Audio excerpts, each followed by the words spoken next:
What's up, all you stoners, boners, and loners? Welcome to The Highway with Kyle Shutt. I am Kyle Shutt, and we got such a treat for you this week. We got Becky Cloonan on the program. She is one of the best comic book creators around.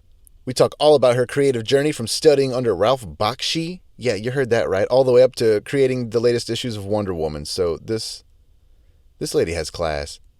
If you like what you hear on the program, please follow where you can follow. Go ahead and smash that subscribe button. And if you want to go one step further, help out the program a little bit, you can find us at patreon.com/thehighway. Throw a couple of bucks in the hat and get yourself some early access to next week's episode, which is up right now. Even get yourself a shout out like Matthew Kefauver, Andy Stewart, Damian Stewart, and Brett Solferino. Thank y'all so much for kicking in this week. We also got to give some mad love to Heil Microphones, our sponsors.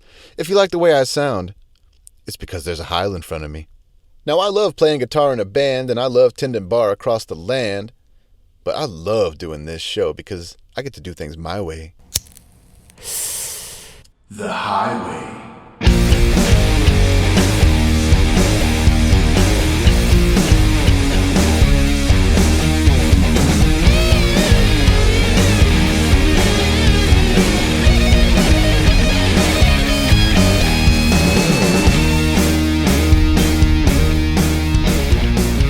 Hey there, Becky. What's going on? Hey, nothing much. Just hanging out here in Austin.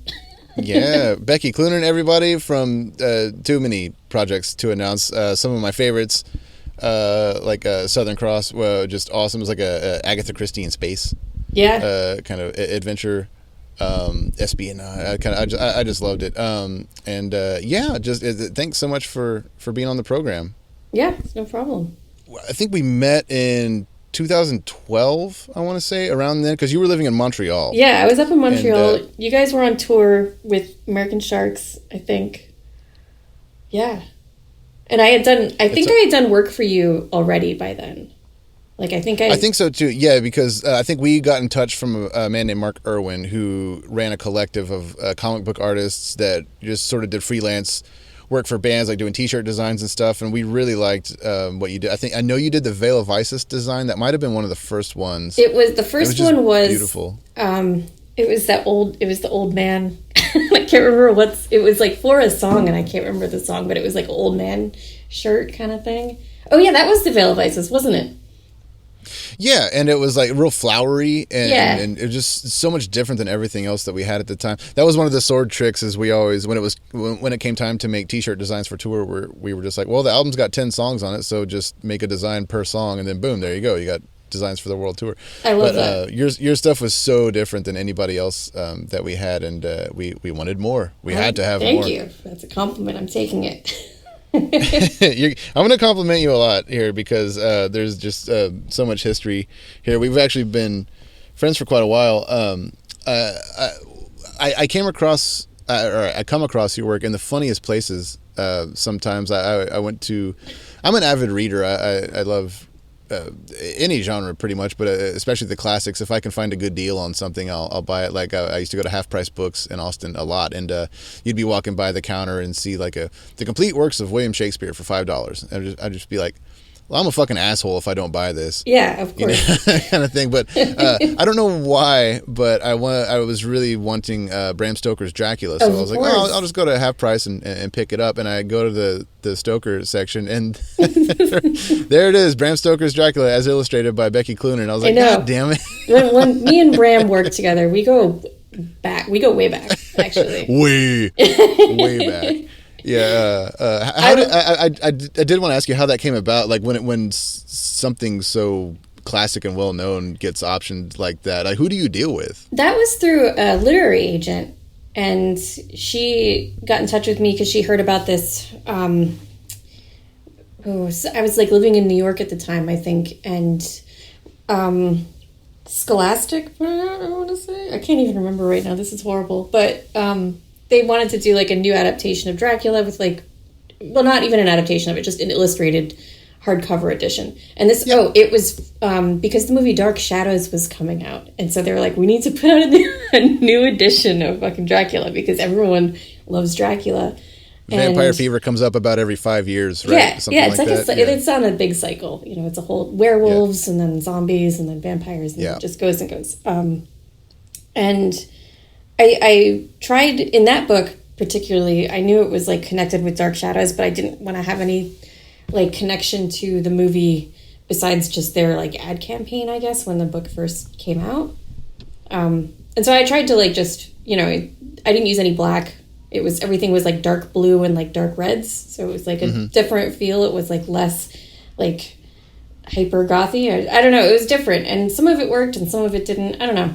But I'm glad you got one. Yeah. I thought it was beautiful. Thank you. Do you have like I know you're such a creative force. You've got plenty of your own ideas and stuff, I know, but is there like adapt Dracula like 5 more times? You could do that, but I was going to say, is there like a dream adaptation that you have thought about? Like, you know? Yeah, there is a few different things. There's like an old Arthur Conan Doyle book that I've been meaning to do for years. I just haven't gotten around to it. But it's like just figuring out like the angle that you want to take with an adaptation. It's and then with like the illustrated Dracula was cool because I could just pick scenes that I liked and illustrate the book. But when you're like dealing with an adaptation like into comics, you have to think like it's going to read like a Cliff Notes version of a book. So that it just becomes really difficult because to compress something, you know, what ideally you'd want to take like a short story and like expand it out. So something like maybe Sarah Perkins Gilman wrote a story called The Yellow Wallpaper.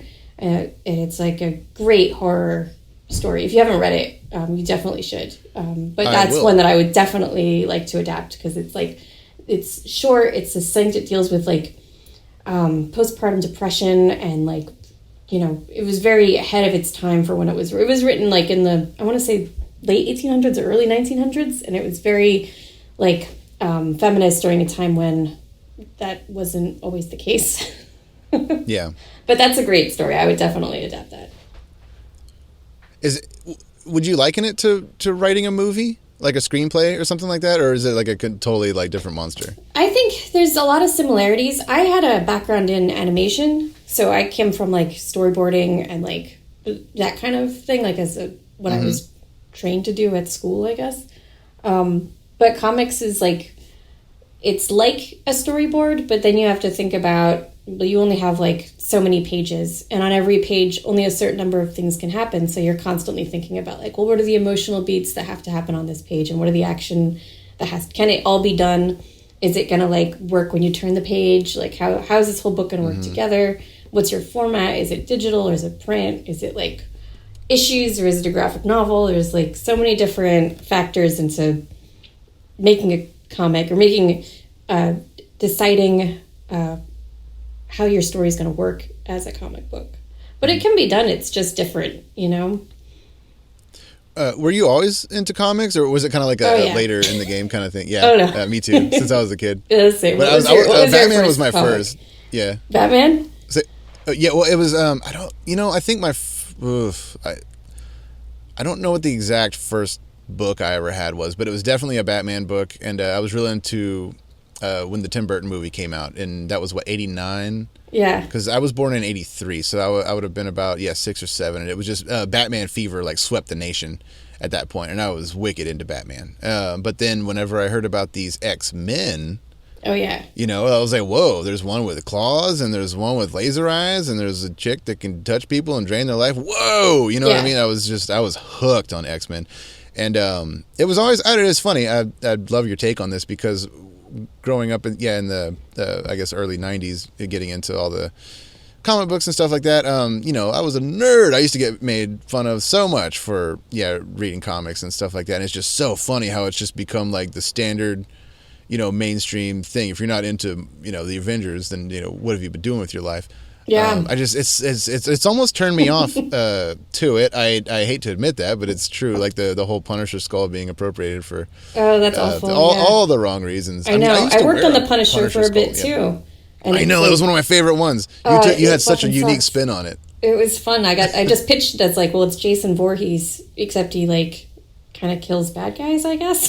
But I definitely pitched him as a bad guy.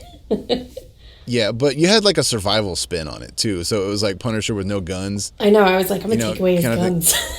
That was so So cool. awful. It was great, I though. thought We it used was a lot of awesome. bear traps and, like, just things that you'd find in the woods. So sick. Yeah. That was great. I also loved Reminder when he did Frankencastle. Oh, yeah, that was like fun. I think that was during Dark Reign, or maybe that was post Dark Reign or something like that. But yeah, when he just Punisher got ripped into a million pieces and then sewed back together and was like a Frankenstein Yeah, monster hunting. That was so cool. that was super was fun. awesome. Man, yeah, But, it's too bad. It is too bad. Just pour one No, out. it's okay. For But whenever pour one out for Frank Castle right now. especially not to mention the Garth Ennis years and all that stuff too. Oh my god, yeah. Punisher Max was such a big influence on me. And Steve Dillon, who drew all that. Yeah. I read Preacher when I was in like high school. I worked at a video store and there was a guy there who also was into comics, and he was like like a few years older than me. So he would give me all the books that like I wasn't like I hadn't matured into yet. So like of course like Sandman and like David Max Kabuki I read, and yeah, Preacher was one of those, and I was definitely like too young to have read it at the time. So when I got to work with Steve on Punisher, and Steve passed away after issue 7, which was like really sad. It was really sudden too. It was he had appendicitis and Oh my goodness. he thought it was like food poisoning, so he just passed away in his sleep one night. And Oh my god. it was like in the middle of like he had just finished issue 7, I think, and it was like just. Or no, I think it was issue 7. And anyway, it was super tragic. It was really depressing. But I'm really glad I got to work with him. That. Yeah, it was like it was crazy. It was like right after a convention too, New York Comic Con. I was gonna say Preacher was one of those books for me that like I usually read stuff that I just really enjoy and get into and get obsessed with. Preacher was one of those books that like made me depressed. Yeah. Like it was written so well that and the characters got fucked with so hard that I was straight up like depressed. Like I didn't want to go on after a while. Like it was so good. Preacher was a hard book to read, but it was like Steve's art he had this like really dark humor to it, like there would be something just so fucked up happening, but then you'd see a character's face in like a panel and it would just have like a wry smile on or something, It was like he was so good at like masterfully handling like the dark and like the humor of it. Stray Bullets by Dave Lapham is another one that was like, did you ever read that book? I did not. That's a book that I would like read and then be like, oh, I gotta stop reading this because it's fucking me up. It's so good. But it's also just like one of those hits you in the gut, Yeah.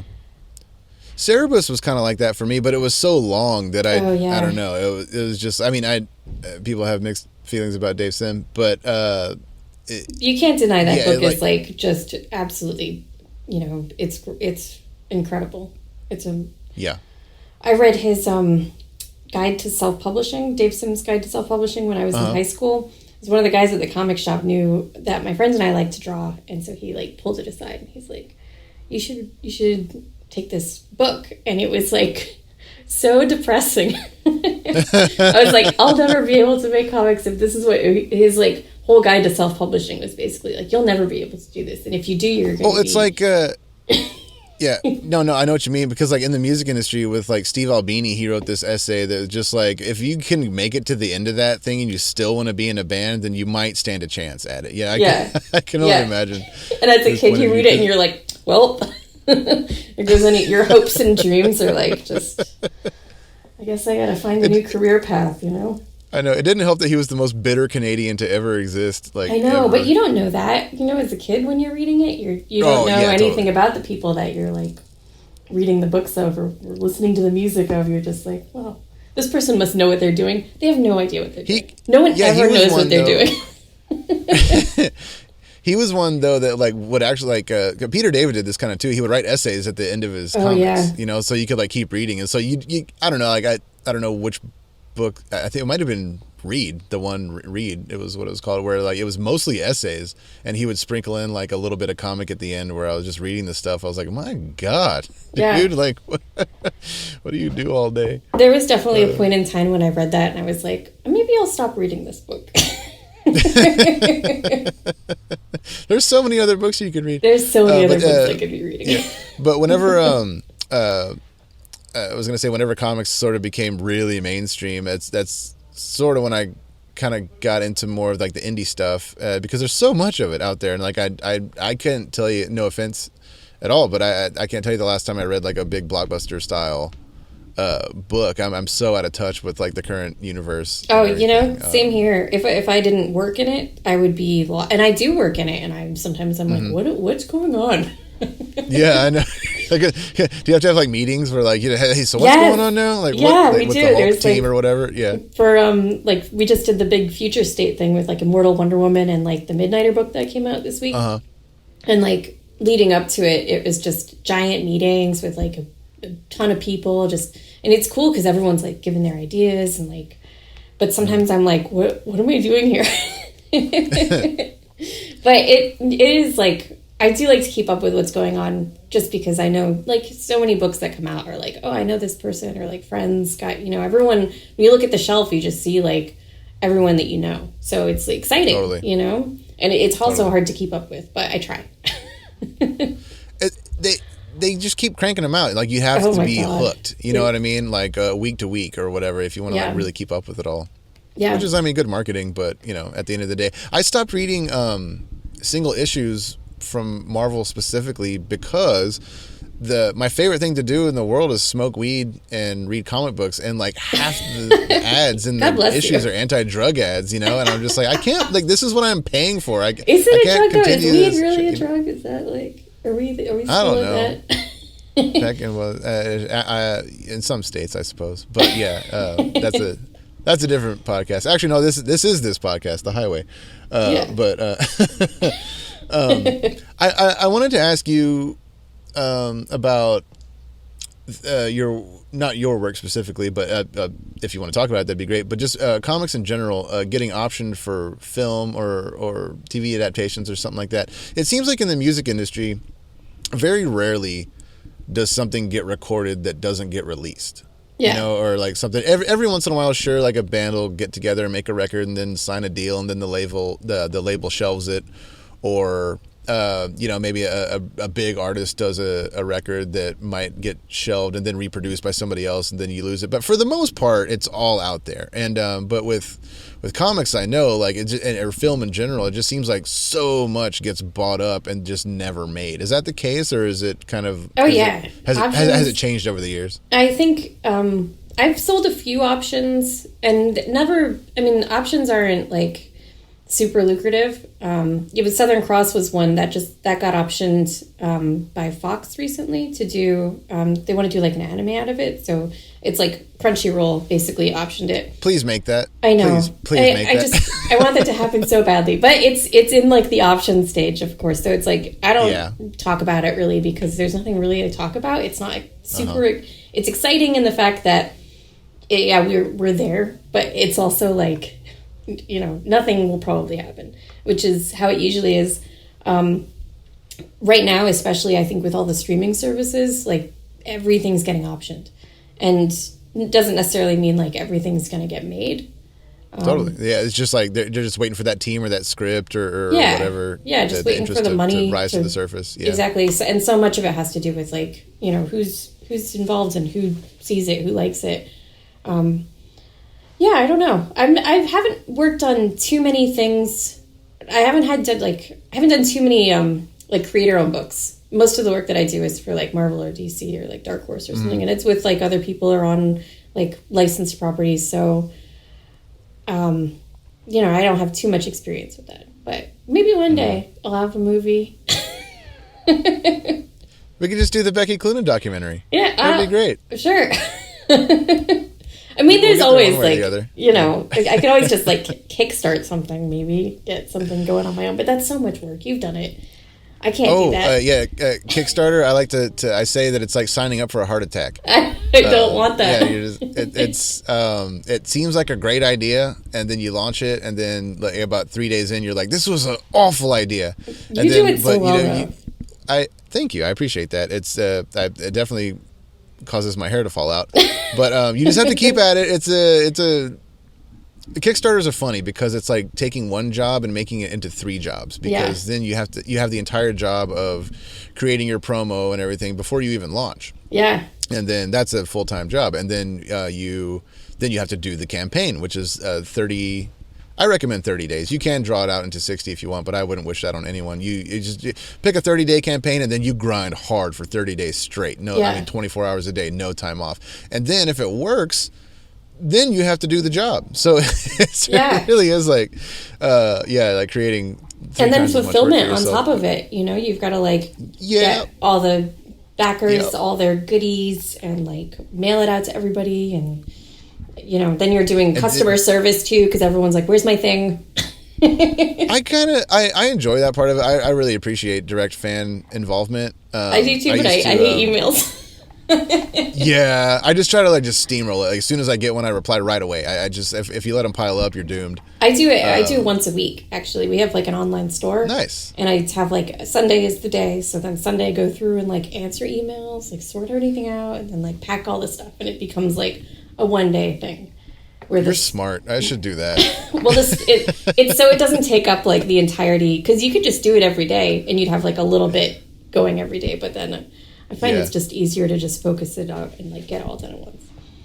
That's my life. It's total chaos. I'm just what's going on? I'm recording this song, and then I have to do this other thing, and now I got a podcast to do. I'm like, oh, what am I doing? You've got so many irons in the fire.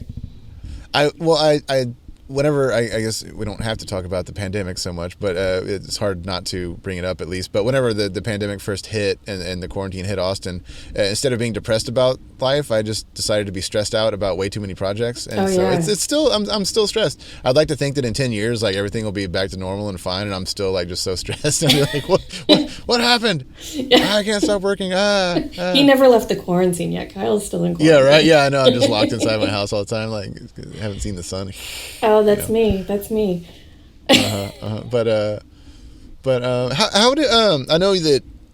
Yeah, didn't you go to school in New York? I did. I went to the School of Visual Arts for 2 years, 2.5 years. And I went to school for animation. So when I left, and part of that was because of that fucking Dave Sim comic thing that he did. I was like, well, I'll never be able to make comics. And also, what an asshole! I know. He made you quit school. Oh no! He made me go to school for animation, because I wanted to go to school instead of comics. So and SVA had one of the few schools in the country that had a cartooning major and a bachelor program for it. So of course, my family likes it, because it's not just you're not just getting a diploma, or not a diploma, a certificate or something. Yeah. Anyway, it's a whole thing. I went to school for animation.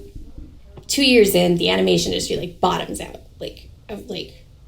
Fox, Warner Brothers, Disney stops doing 2D, MTV stops animating, or they go to and what Canada year was that? That would have been the late 90s. That was 2000 like and 2001, maybe 2000. Yeah. And I was like, well, what am I doing here? And I had Ralph Bakshi as a teacher, actually, who did the great Ralph Bakshi, right? Wizards. Wow. Felix the Cat, or is it Fritz the Cat? And then he did the old Wizards, Lord of the Rings, American Fire Pop, and Ice. Fire and Ice, yeah. I was like, what am I doing here? He's like, well, you don't need school. No one's ever going to ask you for a degree if you're an artist. And I was that like, is really? the best goddamn advice anyone could give you in art. Seriously, yeah. He's like, just take what you need from school, and if you feel like you've got everything, just leave. Because, it's your portfolio, it's your contacts, who do you know? And then I actually dropped out of school, and we started working on a film together. Hell yeah. It was crazy. I had no idea. I've never heard this story. Yeah, and then 9/11 happened, and we had our pitch ready to go and everything, character designs, everything was written out. He was going to hire me to be, an assistant director, which I was I'm fucking, 20 years old. hanging out with Ralph. He's like so inspiring, and he like taught me a lot. And then 9/11 happened, of course, and then like all movies kind of shut down. So like every pitch was like kind of shelved, and then he, I think he ended up moving to Arizona and was like, but he's just painting now, like, which is great. He's actually an incredible painter. I don't know if you've seen his work. He just does like a lot of crazy giant oil paintings of clowns and stuff. It's really like dystopian and bizarre and like unsettling, but like super cool. Yeah, Ralph Bakshi. You just blew my mind. Great. Wow, holy shit. I know. Well, and then after that, that's when I worked on Super Troopers. No shit, really? Did you know that? One? Yeah, I did. I drew Johnny Chimpo, and I animated the animation sequence, the Afghanistan animation. That's awesome. And I storyboarded that film too. Well, I'll be goddamned. I know, yeah. That's really cool. It's funny. That was actually, I wanted to go into animation myself. I was a real big Tim Burton fan, and I loved music, but I loved film. I loved animation. I really wanted to go into cartooning and stuff like that. So I moved to Austin in 2000 to go to school. I didn't really intend to finish school. I just, like, my parents, really wouldn't have let me leave home. Yeah. At that age, I graduated high school a year early, and I just wanted to get the fuck out of Dodge. So I was like, yeah, I'll go to school and like I'll go to film school in Austin. That's a thing that people do, right? And I learned really quickly that a lot of rich kids like had such a leg up on me already just because they had access to like so much other like film editing software and stuff like that because everything was on the verge of going digital. And then I was saving up money to buy my own camera, and like I was gonna buy like 20,000 cells and just make my own cartoon, and that was I got real into Spike and Mike's Sick and Twisted Animation Festival. Oh yeah, because that came through town, and I was like, so you can do this like a punk band, you can like make your own cartoons. Like I was about to do that, and I don't know why, but at the last second I was like, you know what, fuck it, I'm just gonna use the money that I've saved up to buy a decent guitar and some gear, and I'm just gonna play music. Like fuck it, I have no business. Well, because like the whole time it takes you to record an album, you'd come out of that with like 30 seconds of animation, and it wouldn't even have sound. Maybe yeah, I know. I was just like, good lord. No, animation is tedious. It's God bless anyone who's out there being an animator because it's hard work, and I wasn't cut out for it. Does anybody do it anymore? Oh yeah, people animate. I follow a ton of animators. I just mean like because everything gets scanned into like whatever like digital kind of like. Yeah, there's a lot of like 3D stuff, but there's still a lot of 2D stuff going on, and I'm friends with a few people who still do like 2D commercial animation, which is like insane to me. But a lot of it ends up being like ad campaign work, or like one of my friends did all the animated backgrounds for like a Rush tour, so that's like a thing you can do if you're an animator. Oh, that's cool. Yeah. Okay, I didn't even think about that. Cool. Yeah, there's a lot you can do with it. I kind of wish I had kept up with it. When I was doing animation, it was like like everything was still on film. Like we were shooting on like film and stuff like that. Anastasia had just come out like in the late 90s. Yes. That was a big one. I'm trying to think of like the late period 2D ones. Like Anastasia and then like Mulan or whatever. Yeah. Mm-hmm. And then it was after that it was like Titan AE came out. Mm-hmm. Yeah. That was like a great golden age of animation. Then it all just like blew up. I think it was just like an unstable industry because they cost so much to make. And then all the money that you're making as a studio comes from like toys and shit. So if your film doesn't inspire kids to run out and like get the toys, that's why they all had like musicals. It was like very like it was all for kids because that's how you make your money. It's like it's just like comics. It's sad, but it's like the Batman comic. Do you think that sells as much as like a Batman T-shirt? Like all the licensing stuff is what makes money. Sometimes I'm like, why do we even make comics anymore? Because it's like... That's why Todd McFarlane made toys. Oh my God, yeah. The industry is like... I love comics with all my heart, don't get me wrong. But the industry is like, when I think about it, it's like held together with like fishing line and like, I don't know, some chewed bubblegum and stuff like that. Yeah, I believe it. I'm so happy though that I don't know who's responsible necessarily, if it's just like I mean, It's TV nuts. like shows like Big Bang Theory or whatever that made it cool to be a nerd or what, however you want to slice it or whatever. I'm just glad that it's at least popular enough that a lot of the older books are available now, like old trades, like the Batman, A Death in the Family or something like that. You know, like you can buy that still. It's not like just something that's lost forever. Yeah, You know? So and DC's I do appreciate really good. that about it. Yeah, DC's great at keeping their old trades in circulation too. Like Marvel's not. It's a little bit harder, I think, with Marvel books for whatever reason. But DC has like really good distribution, great trade circulation, keeping their old stuff in print. So cheers to DC. Also, I was reading for this them. thing where I'm sorry, go ahead. I work for them. So they're who's keeping the lights on in this place right now. Yeah. How hard is it to keep track of sales? Because I read something where Neil Gaiman said that there's no way to tell how many copies of Sandman sold because like every volume has a different ISBN number, and like there's no real like in music you have like Nielsen SoundScan kind of like programs and stuff like that. Not that it's that accurate or even relevant anymore, but at least there's like companies that keep track of this stuff. But from what I read that he said there's really no way to tell on a grand scale like how much something is sold like you could in a normal like publishing way. It's really difficult. I think some of it, especially when you get into trades, then you're talking about like a lot of bookstore distribution, and with that a lot of books get sold to stores, and then stores will return a lot. So like you have to account for like returns, which might be like 50% of what you sell. So it just I think some of that muddies the water. With comics, I know digital right now is really crazy too, because like sometimes it's just no one wants to like show their hand with like digital sales, which is really weird. That is but weird. it's like it's hard to tell. I mean, I get royalty statements, so I get like an idea of how a book is doing. And you know, with monthly comics, it's like, you know, it's books can sell between like 5,000 copies and like 100,000 copies, but you're never really going to break. You know, if you break 20,000, you're doing pretty good on like a month by month basis.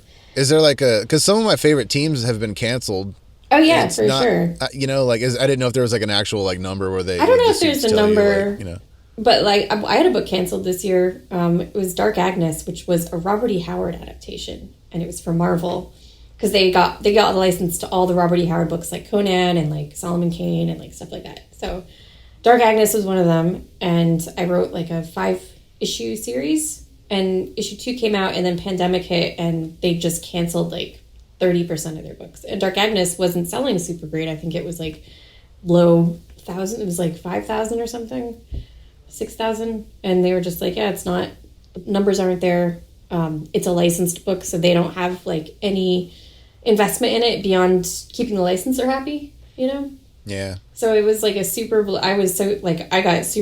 I don't want to say depressed about it, but it was like, it fucked me up. I've had books canceled before, but it just sucks, you know? It's like you get the rug yanked out from under you like that. I know. Fuck that. I'm so and I had sorry. written like sucks. it's okay. It's like, it comes with the territory. I've had whole books like not get put out, so it's like, yeah, it happens. And you just have to like roll with it. And I'm lucky that that's when we got Wonder Woman right after that. So it was kind of like, you know, I got, you know, knocked down and then I get up again, I guess. It's how the song goes. But that's, yeah. That was a rough way to start quarantine. Yeesh. God, I'm sorry. Oh, it's okay. Oh, man. Have you ever been tapped to... Cause, I mean, you write just as much as you draw, but are the two exclusive? I mean, are they married together all the time? Have you ever been hit up to just write an actual film or anything like that, since the comics are not taking a film. off or anything like that? I've written short films, but I've never like done any like feature work or anything like that. And I don't know if I'd be any good at it because I don't know medium that well. You so would. Are you kidding me? You're such a fucking good writer. It's impossible to tell you a joke because you're like, I would say something and then like your quick fire punchline is like funnier than the punchline. You know, I was just like, God damn it. I have to workshop things. You know, it takes time. I don't know. Drawing takes a lot of time, so I've scaled back my drawing work that I've been doing. Like a lot of the stuff I do is like illustration or like short stories. I've stopped doing like monthly books because it's just, you can only do that one thing. At least with writing, it's like you can kind of focus on like 4 or 5 different things, or maybe in my case 2 or 3 different things. at a time. Yeah. But I've always got like one drawing project that I'm doing. So Yeah. yeah. Well, I was curious about your time in Montreal. What sparked the move from New York to Canada, and how difficult is it? Just to even live in Montreal because it's so fucking cold most of the time. But how difficult is it to just be an American citizen in Canada, like to get the visas and all that together? Man. Is that something that you wish you were still doing? I think about that sometimes because it's like, just I love Canada. And I grew up in New Hampshire, and it's like I like the cold, and New York gets kind of cold sometimes. New York was so expensive, and I wasn't bleeding money when I was there, but I wasn't saving anything. Every year, like, taxes would come, and it's like you'd see your savings just go back down.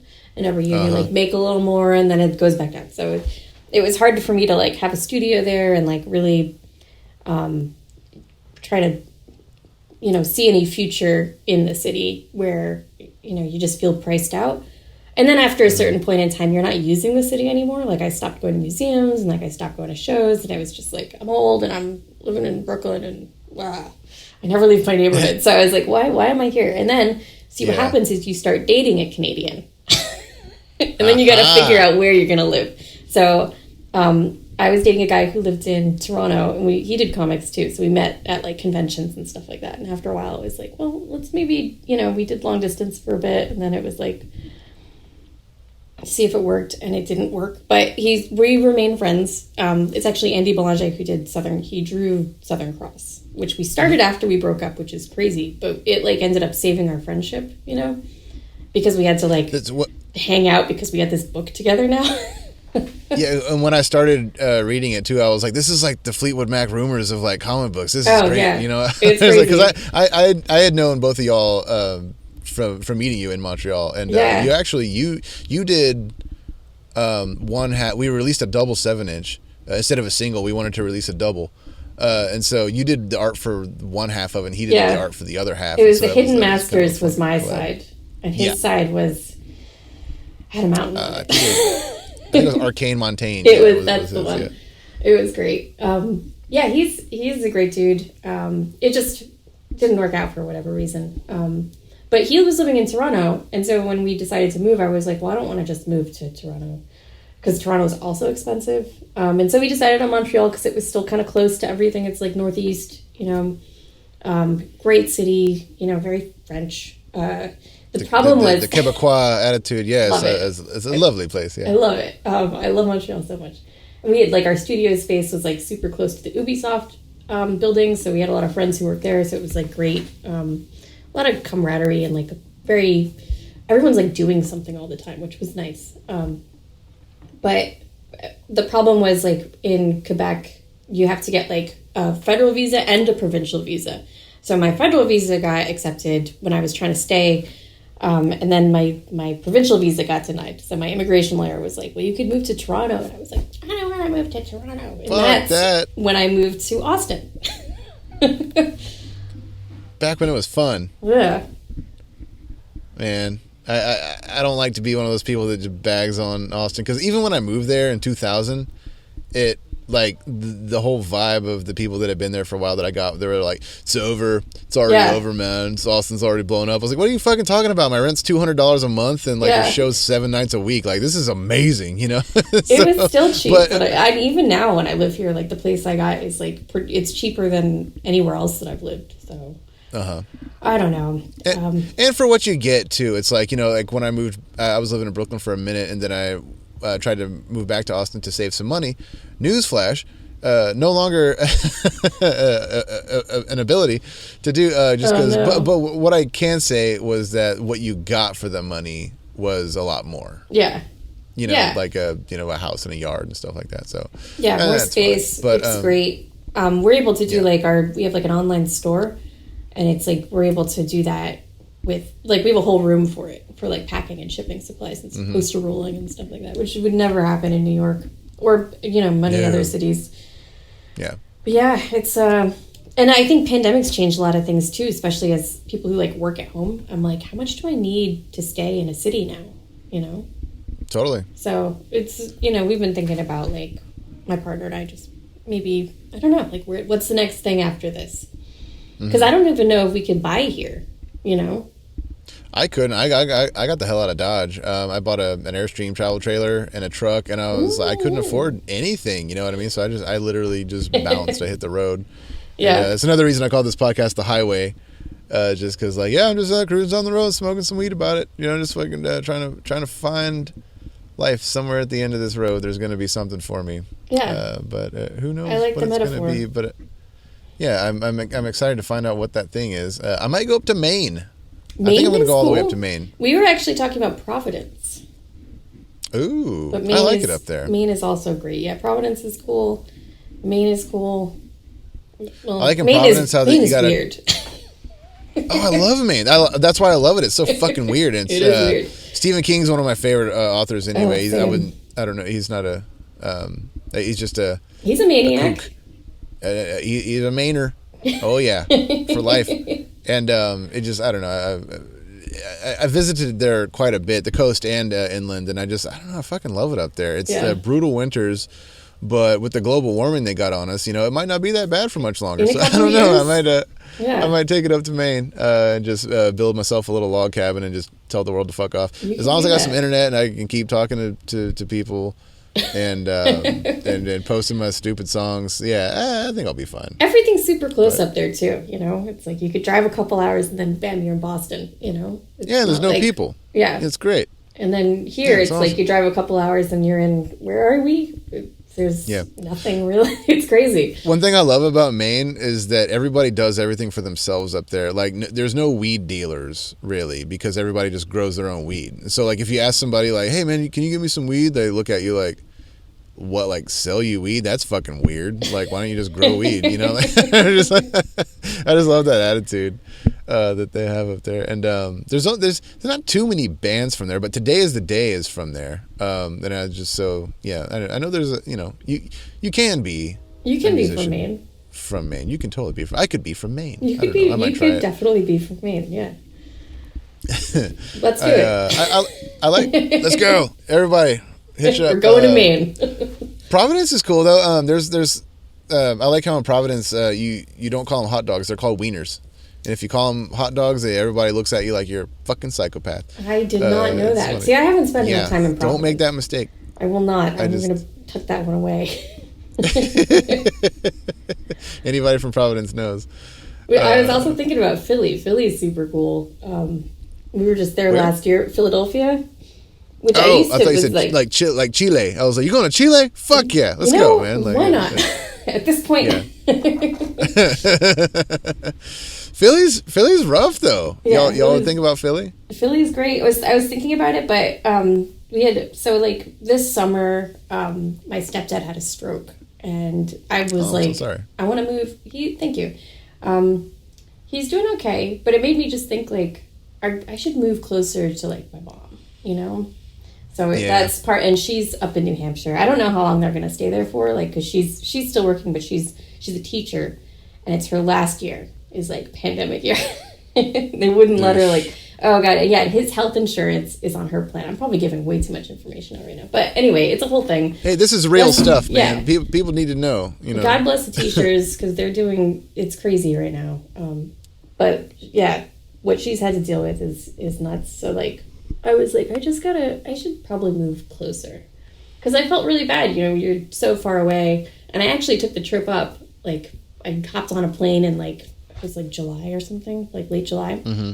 And I was like, fuck it. I stayed there for like a month while he was in the hospital, like in rehab and stuff like that. So it was like just me and my mom for a bit, which was nice. And then I was like, I gotta move closer because it would be nice to do this like on a whim, Mm-hmm.